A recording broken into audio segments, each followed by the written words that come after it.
Anil Borden, software developer at Visit 23, and today I'll be going through with the introduction to Docker.js, and we'll be running a workshop. And here with me I have Kushal Pokrel. He will be helping me with the workshop. So yeah, let's begin with the introduction.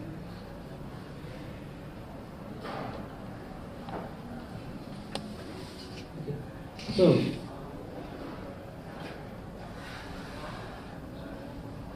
So Docker.js is actually Aleo development environment for developers. So it actually facilitates the tasks such as deployment, building, and then testing on the Aleo blockchain. So it is actually derived from the word Docker, which is a Nepali typical word, which means straw bucket, and it is actually used to carry things around, like people carry in the back. And in a such way, we named it Docker.js such that the developers can actually place the new programs in one place, and developers can carry out their development. So, why Docker.js? So, beginning with the story of how we came up with the idea of Docker.js, we were on the development process of Verily. So, some of our team in Venture 23 were working on the development, and we came across some issues during the testing. Like we actually needed to run different bash scripts and then type different CLI commands and all during the testing process, and it became much of a hassle and brought complexity during our testing process. So to overcome this complexity, we introduced Docker.js. And yeah, if you'd like to know more about building, so there's the link, and I'll proceed with. So we have a code snippet here, which actually has a sample program in Aleo, and what it does is just takes two inputs that are public, it sums them up, and then returns the sum. So if you just take in consideration this simple program, and while running the test for this, we would run it something like this. So we'd actually go into the build part of the Leo, and then we'd run Leo, run main, and one U32 to U32. So if you just check on it, we pass in the function name and the parameters for it, and we have output something like this. So if we just go through some of the issues with this, we can notice that one, we need to remember the function name for it. So what function am I calling? So I would actually have to remember it. And another would be the arguments. Like I need to pass in each of those arguments, and along with that, I will also need to remember the order of the arguments that I need to pass for it. And another one would be postfix parameter type. So each of these parameters also need to specify the type. So I will need to explicitly pass it during my testing phase in the CLI. So I will need to remember that as well. And another one would be the output. Like the output is actually just printed at the terminal, and I cannot actually use those values further in my code. And just considering this simple program, it might seem so straightforward, like might not seem so much of a complex. So if we just consider it with some complex data structures such as records or arrays or structuring area, consider record token. So and if we just needed to call it as an argument through any program such as this, so it would look something similar to this. So we can just see how complex and difficulty it can be during the debugging process, like parameters, arguments, record itself, and it seems so unreadable, right? So how Docker.js solves this issue? So on the Docker.js, we actually generate different TypeScript class for the programs, like we transpile the Aleo programs into TypeScripts and then generate different compat methods, and also remove the need to specify the argument types, and we also return the value of the execution for validating output, and we support deployment of program as well. So if we just check in how would this code look like in Docker.js. So this was something we did earlier when running it through the Leo. So if we needed to write it in Docker.js, it would look something like this.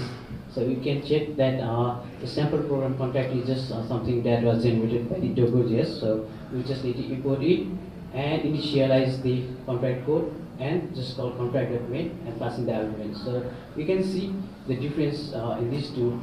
Like we do not actually need to remember the function name as we're using TypeScript internally.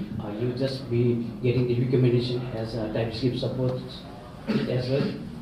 And on top of that, you do not need to specify the argument types anymore. So, and the parameters that you need to pass will be recommended with the IDs since we have the TypeScript support. So, yeah. And then on the last line, we just use the output variable. The execution result is returned from that function, and then it gets stored in the variable, which can be used later on. So this was our second example. So it would look something like this. You can just create a record for the token, and then you can just reuse in the function after initializing the contract, and then it will return something like this. So the last line, tx.wait, we are actually waiting for the deployment, let's say the broadcasting event from the Aleo. So we'll be going through it during our workshop period as well. Yeah, so that's it. And so what are the requirements to begin with Dogo.js? So if you're already working on with the Aleo programs, there will not be much of requirements except for installing the CLI. And if you haven't installed the Leo dependencies, you just need Leo and the Rust as tools. So after running npm install, after you install the CLI globally, you can just use the Dogo.js command. Or if you'd like to make some tweaks into the Dogo.js program itself, you can just clone it from the source and then build it on your own and run it on a machine. So how do we begin with Dogo.js? So you can just simply use Dogo.js init and then write the program name, and it will generate a folder structure, something similar to this.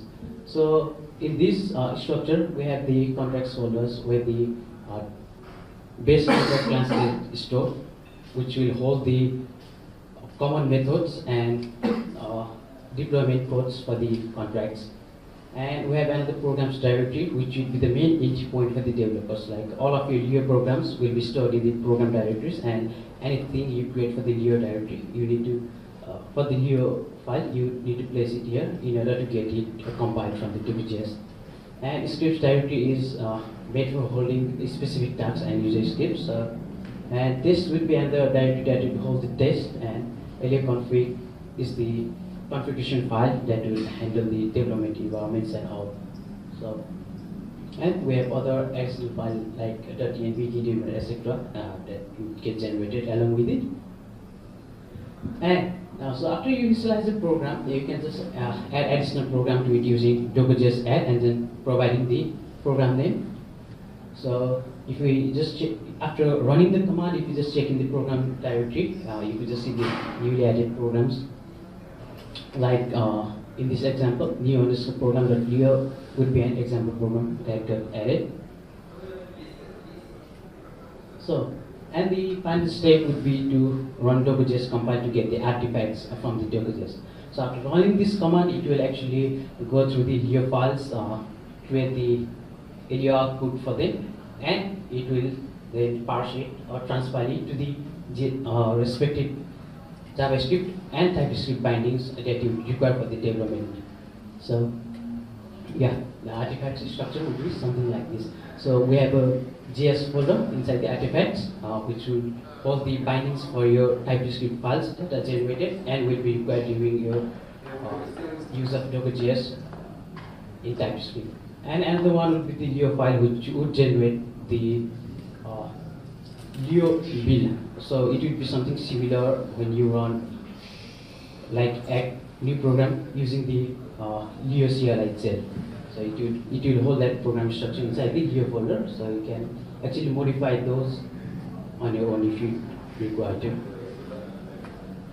And if you'd like to run tests for that, you can just write test and then run npm run test, and under the hood we just use Jest as the testing tool. So most of the developers are quite familiar with the tool, and you can just use the documentation or the demos from the gist to follow along with the test. And if you'd like to modify the test files to use another framework like Mocha or something else except of the gist, you have the flexibility to do it as well, since it is all around on the client side. Yeah, so this would be like the summary of the how Docker.js would actually work. Like you initialize the project, add programs to it, modify your programs, compile your programs, write tests, and then run those tests. Yeah. And that was it for the presentation. So Christian here will be going through the workshop and then going on with the demo of what I just presented. And for the links, you can just scan the QR there. It will have the link to our workshop GitHub repo, slides, and other some official links to Docker.js and Adventure 23 links. Yeah, thank you.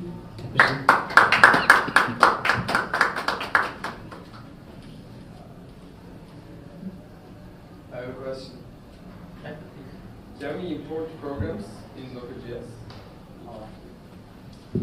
Yeah, we can actually import programs, and we'll be going through that part in the demo as well. Like we have a program in workshop that actually follows the method. So yeah. Yeah, hi everybody. So I'm Kusal and I will be going through the workshop for Docker.js today. For the workshop, can we write? Can we write? Do you want me to work? No, You want to work? okay, my right. Okay, right. Yeah, so for the workshop, we have decided to go with a program structure that follows quite like this.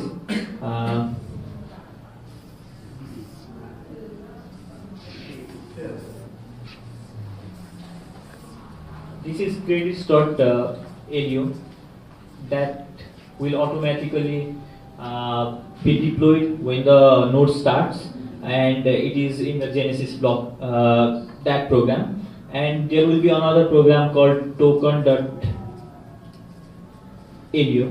This one imports this credit.aleo, and as you had asked the question, Docker.js does support the import of Aleo programs. This will import the credits, and only when you have some credits, you can mint this token. So it is 1:1 for now. So if you want to buy 10 token.aleo, this token, then you will have to have 10 credits. Similarly, there is another program called handler.aleo that will act like, that will also import this program, and that will act like an admin to this token.aleo. It initializes this contract and sets how much you can mint in one transaction, and what is the maximum supply of this token.aleo.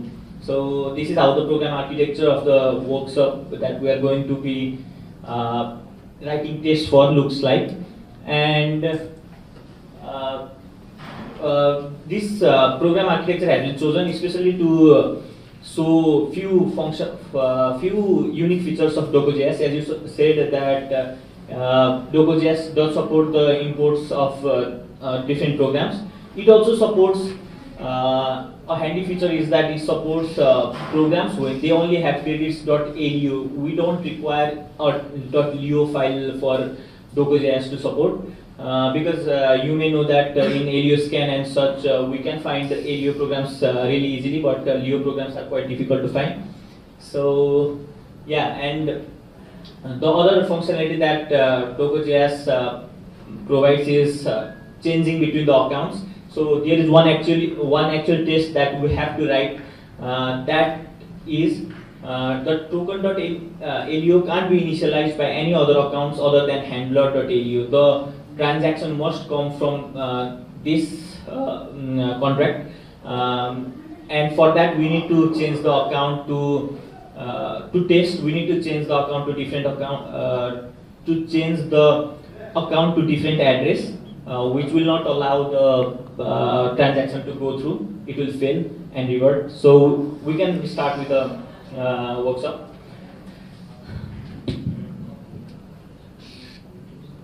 No, let's first do which is.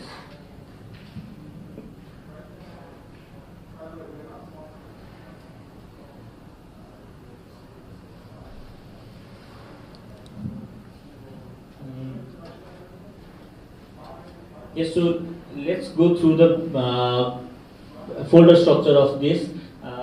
That was already presented in the presentation as well, but I just want to go through how it actually looks in the code. So let's go to Aleo config for now.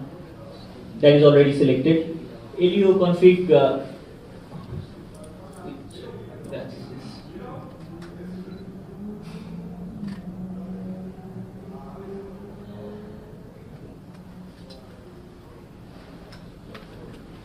Yeah, so let's start with the programs.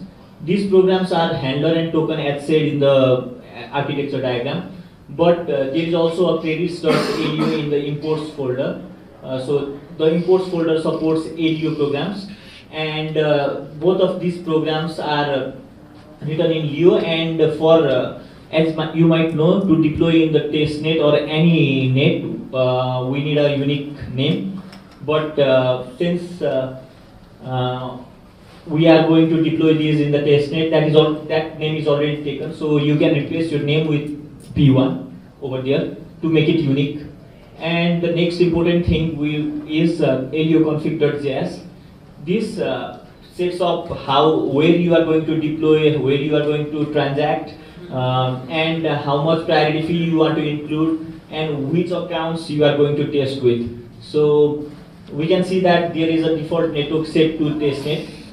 So this will append testnet in your URL. And we can also see that there is an endpoint corresponding to the testnet of Aleo, the api.explorer.trueweber.com/v1, and testnet will get appended because of the default network. And similarly, there is accounts that we import from env files, right? So there are three accounts imported from there. So we can to simulate different users, we can connect with different users, mint to their addresses and so on. So that's what accounts is for. And priority fee, as you know, might increase your chance to get selected in the block. Yeah. Let's move to the. Let's move to the code. Yes. So this file contains all the tests for token.aleo. First, we are importing things like execution mode, pass JSON like string. These are all provided by Docker.js. And the next thing is we are importing token v1 contract from token v1. That is the JS file generated from the Docker.js compilation process. Token v1 contract is a class in TypeScript, so we need to initialize it with, we need to make a new instance of it. From line number 12, you can see that we select a mode. As you might know, there is different modes in Aleo. We could either run it in Leo run, which is just executing the transition functions, or we could do it in snark execution mode. So we can select that mode from line number 18, you can see that, and we'll pass it into the constructor of the token v1 contract. And similarly, we can, as I mentioned earlier, we can get different accounts from the Aleo config file that imported the accounts private keys from the environment file .env, and the test follows from there. For example, this is the deployment test that we need to perform before performing any transaction to the deployed contract. What we do is deploy.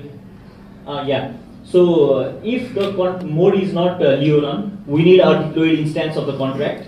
So if the mode is snark execute, and the contract is not deployed, I think there should be not over there. And if the contract is not deployed, then transaction is equals to contract dot deployed. So we deploy the contract and then perform different functions over the deployed contract over here.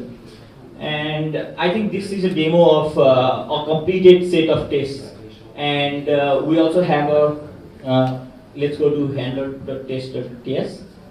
Yeah, we also have some tests completed over here, but also have some tests like this that is not yet complete, and we would like you to complete those during the duration of next remaining time we have. We have two functions that you can fill, and yeah, you can submit it by a PR or anything to the GitHub. Before that, we'd like to demonstrate how we'd like to demonstrate how our test runs in the Docker.js. As we have already seen the structure and all, how tests are written, how contracts are deployed, but we'll see how the test actually runs. Right now it is in the Leo run mode, so it only supports transition functions and the execution of transition functions and private part only, the proof generation part and that part only, and record generation. Yeah, we can run it. Yeah. So this is checking deployment. It is actually for it's not execute. It won't actually deploy. Oh, so we can see that two tests have passed. The main private and private transfer to users. Both of these don't require a finalized function and can be tested with a Leo run itself. I think we can also print decrypted record for now. Yeah, can you console log over here?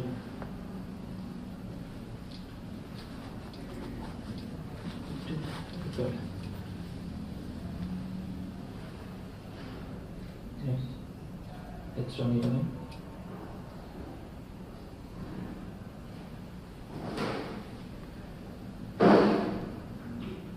Yeah, so this is a record, and we could actually test record generation, consumption of record in the transition function in the Leo run mode itself. Yeah, so this is how it works in the Leo run execution mode. We can also see how it runs in the snark execute mode in either testnet or snark OS nodes. We'll demonstrate on how to run it using snark nodes locally. You can follow. So since we have some limitations on the testnet one, we'll be running the demo locally on our machine and then demonstrating you how it gets executed on the snark execute method. So yeah, so yeah, apologies for some delay, like we are connecting to another machine.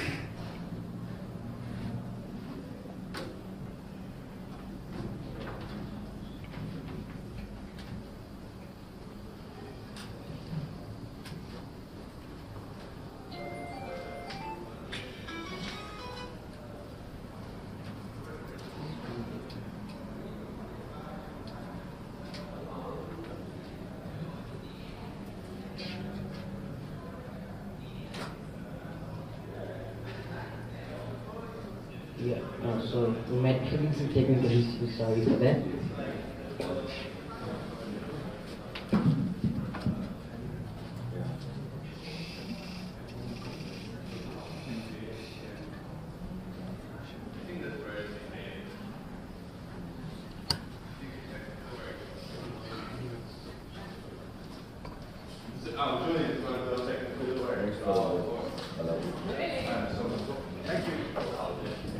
While they're setting up, are you guys using Docker.js or parts of it, or you're interested? You wanna? Well, I haven't used Docker.js, but just interested on it. So, What are you building?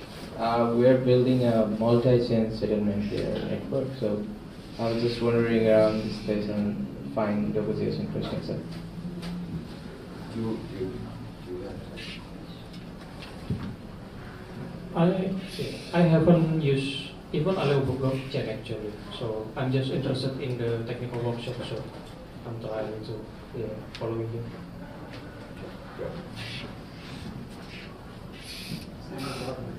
Have you used Docker? No, I'm not so technical. I'm more on the marketing and growth ethics.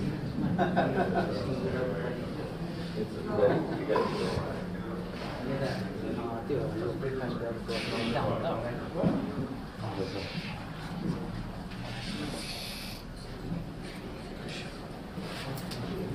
you use Docker or are you aware of it?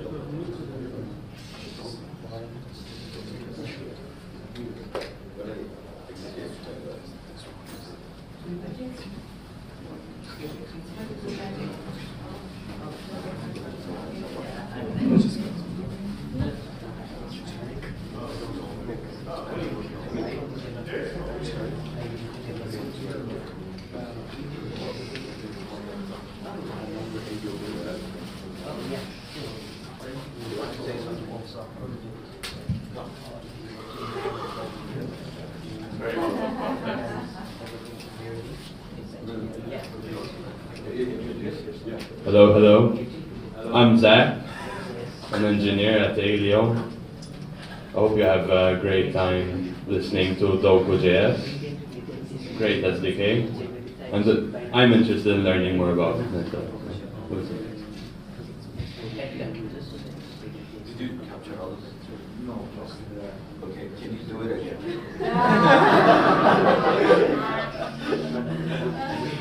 Yes. These are good methods. Execution mode.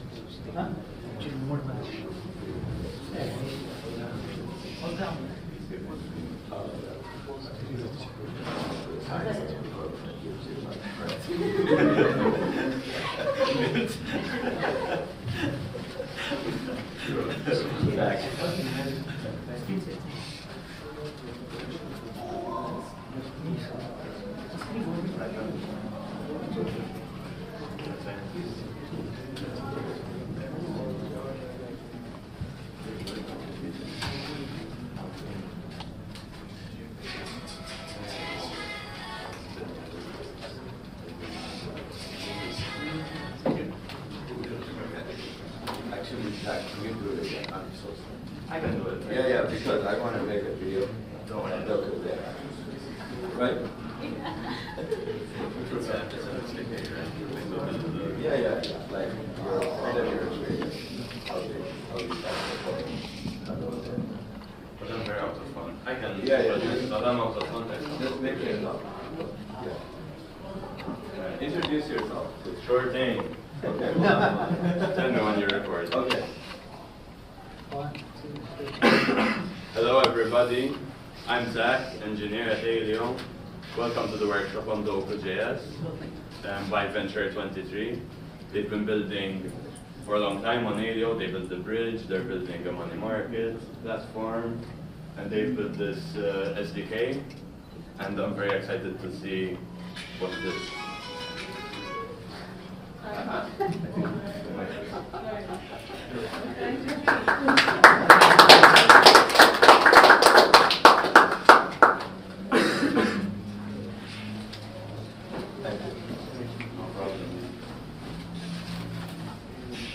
the marketing. We need marketing material. Thank you. Hi everyone. So let's start with the workshop. I had described about what is folder structure are, but I'll go through it again. This is what is generated when you do when you run our Doco.js init command.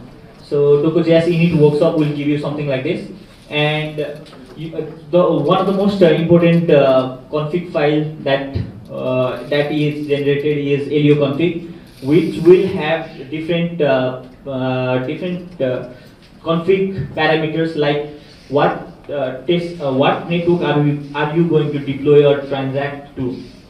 So we can see that default network over here is testnet, and the testnet, if the default network is testnet, then testnet inside the network testnet parameters are taken, and we can see the endpoint to be api.explorer.provable/v1, and this is where all of the API requests go to or read from. And we also have accounts, which is different accounts that you can use to simulate different users in the test environment.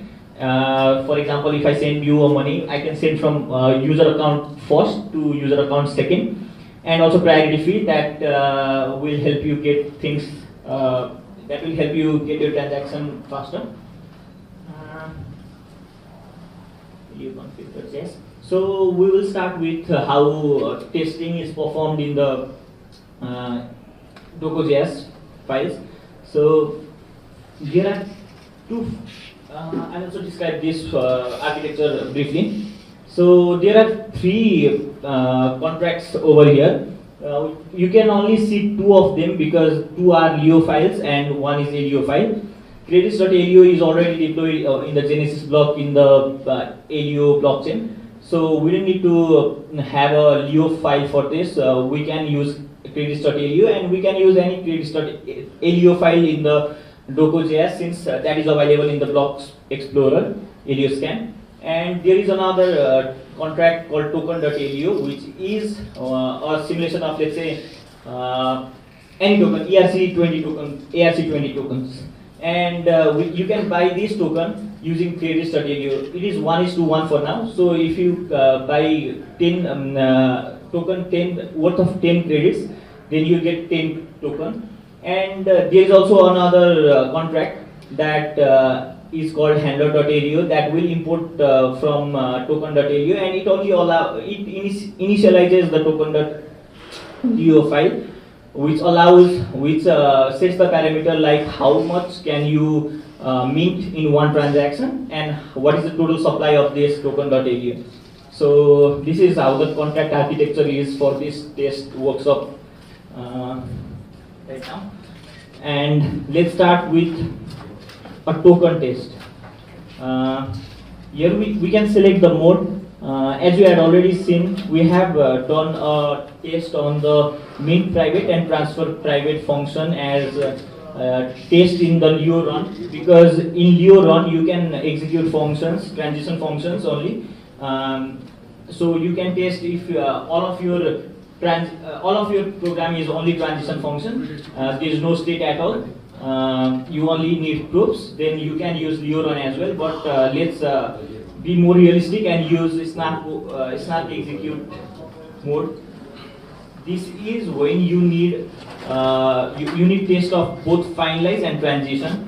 You will be able to access the state of the blockchain in the snark execute mode. So here we select the mode, and we need to increase the timeout to more than what is default in the jest, because these are long running tests, because it needs to get finalized in the blockchain. Next we have is pass token data, which is a function that just decrypts the record returned from any transition function. So this checks if the contract has already been deployed. If not, then we deploy it to the API endpoint that we had seen earlier in the Aleo config file.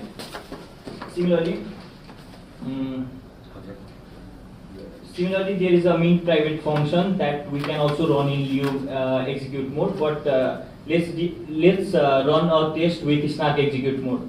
I'll first run the snark OS node that is already run, but let's clear this out to clear its state. Let's start fresh. You can follow along if you want. Do you want to run plugins? No. Do you want to clear? Yes. So node has started. These are 4 nodes that we have that is running locally in our machine. So we will deploy the programs to these. Let's run the first test.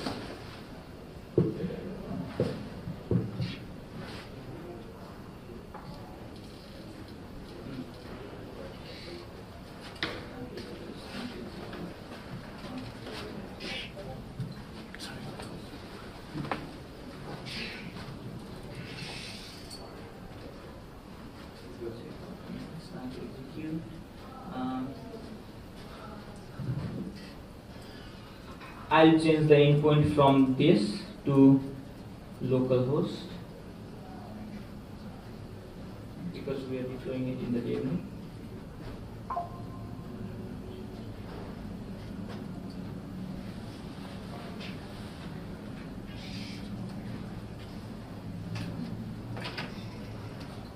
Okay, so let's run the test for token test. Here what we are checking is we deploy the contract if it is not already deployed, and then we mint some amount of token and expect the record to contain that amount. And we also use private transfer to function to user to transfer to mint private and then transfer it to another user and expect the record that has been transferred to another user to be amount 1 minus amount 2. So let's run this test and see how things are done in start execute mode. This will take some time because we are deploying, let's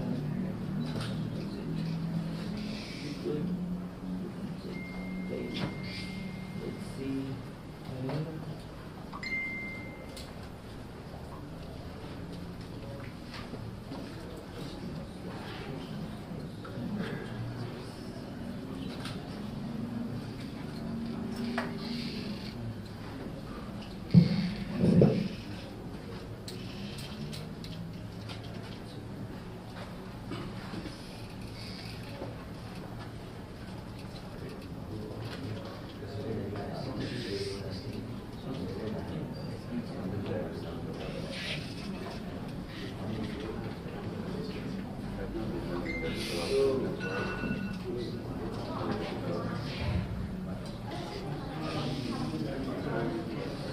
Yeah, we can see that the deployment was not found in the DevNet that we started. The DevNet is running on the second terminal. So what it will do is deploy the programs. It also has a dependency graph. So if your program A is dependent on program B, then first program B will get deployed. Then after that, program A will get deployed. So one mistake I made over here is I forgot to change the env file, the private key. Since we are doing in the DevNet, I had a testnet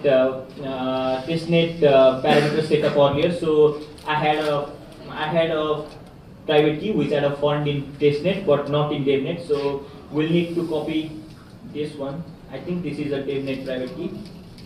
To hit over here and rerun the test. Hopefully it will work now.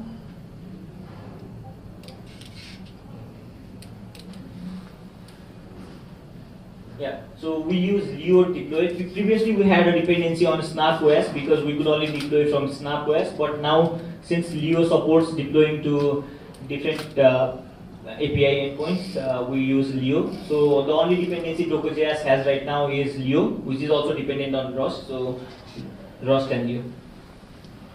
Yeah, so what happened right now is for a moment it stopped over here. That was the time it was generating a proof.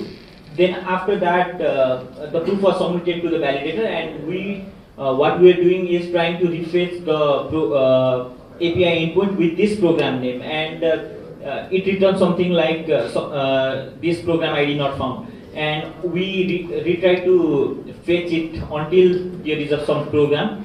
So that was successfully done. The first program was successfully deployed. So second program handler v1 is also getting deployed. It is already deployed. After 3 count it is deployed. So it happens faster in the DevNet, but for testnet it takes around 25 tries. And here what we did was we initialized the token contract with from the handler to have a max supply of I guess 1000.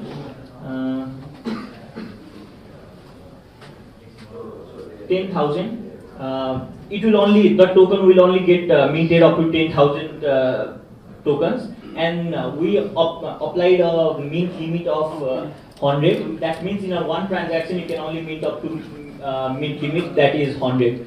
So we have a function that is empty, and for you to fill. Oh no, we actually have already filled the function. So this is we are declaring the amount to be 1000, which is much higher than what is allowed. That is, the mint limit was around 100. So this exceeds the mint limit, and this will fail. So that the test was a failing test itself. We can see that all of the tests have passed. Two of those were empty, but we want you all to fill those tests, two functions. Other than that, all of those has passed, and you can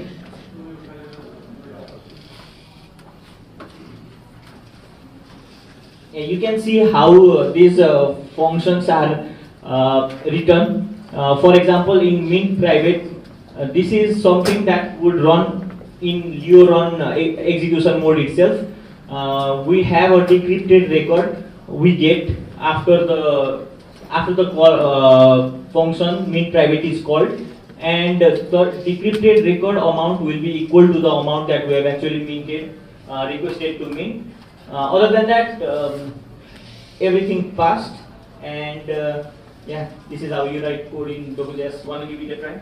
So, can I ask you a question? Yeah. Doku.js is just a generic SDK to interact with programs on Aleo. Yes. Okay. So it provides, mainly it is for testing and transpiling from Aleo to JS, Okay. and also from JS to Aleo when you interact. You compiled the Rust with Wasm to get the JavaScript then? So No, the Aleo file we compiled from Aleo files. Yes, but for me, for example, to deploy the program or call a program transaction using JavaScript, what's happening then? It's calling Rust, no? Underlying. Or are you using the CLI? Yeah, CLI, we're using the So you CLI. mapped it to the CLI? Yeah. Alright. So there was a Leo deploy command, Leo commands, Leo CLI commands, as you can see. Yeah, we also output the commands. So this is how we execute things. Understood. Okay. Thank you. Thank you. Any other question?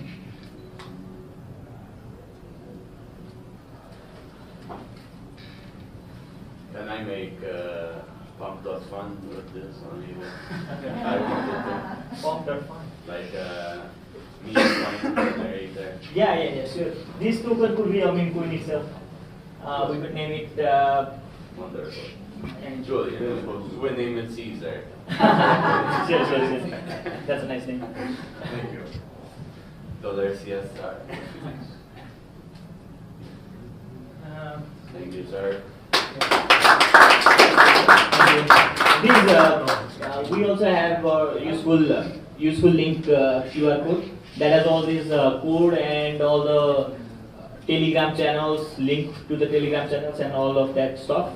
Can you say that? Yeah. Thank you very much. Thank you for being a lovely audience. Woo!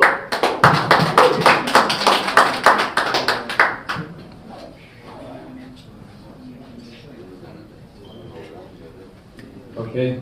Thank you to Doku.js team. Once again, can I take a loud applause?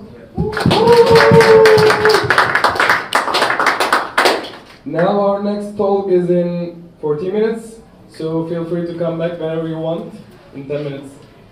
Thank you. Thank you. Bye.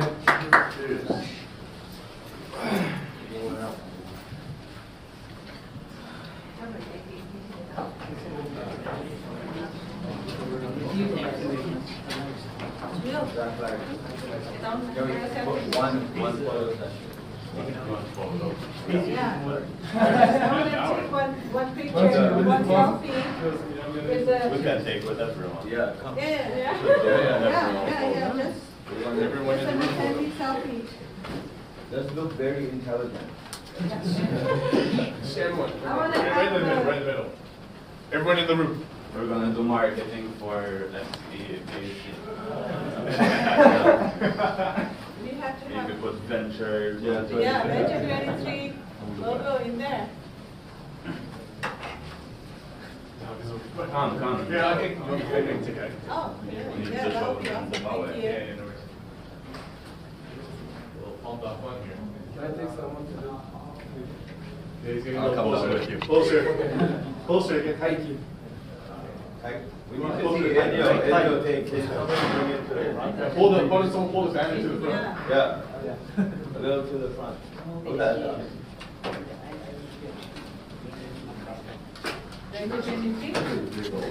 Yeah, just pull out whatever we have. Everybody say Limpus. Hey, Leo. Aleo, Aleo. 1, 2, 3. Aleo. 4, 5, 6, 7. Okay. One more. Thank you. One more. Yes. One more. Ready? 1, 2, 3. Joseph. Nice. There you go. Thank you. Thank you so much. Thank you. Yo.